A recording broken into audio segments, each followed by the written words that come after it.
السلام عليكم، إن شاء الله تكونوا بخير. من شوي دخلت على الرسائل، شفت كتير ناس محاكيتني أنا ماني منتبه عليها، باعتذر منهم جميعًا. من هون رايح إن شاء الله اعتبارها من هي اللحظة أي شخص عنده مشكلة آآ يبعت لي تعليق على الخاص إن شاء الله، وأنا باحاول أرد عليه في أسرع وقت إن شاء الله. سابقًا كنت مسافر وما كنت عم بارد وكنت مشغول وهيك، اعتبارًا هلأ من الوقت الحالي هذا إن شاء الله أي شخص بده يعني أي إشكال إن شاء الله يبعت لي على الخاص، أو إذا ما لقيت أو إذا ما انتبهت أنا على الخاص يبعت لي يعلّق لي على شي فيديو، وأنا إن شاء الله باعمل فيديو عن مشكلته إن شاء الله، بركي بلاقي الحل إن شاء الله.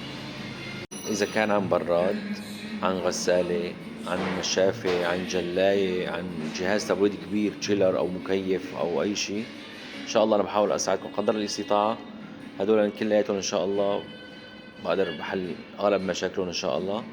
في بعض المشاكل بجوز ما تنحل بدّا يعني بلا فحص حصرًا. في بعض المشاكل بتنحل، في بعض المشاكل ما بتنحل، هذا الشيء بقى ممكن الواحد يقيّمه من خلال يعني على أرض الواقع يعني.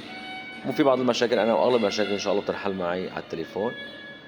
باحاول إن شاء الله أساعدكم قدر الاستطاعة. مشكورين، سلام، بأمان الله.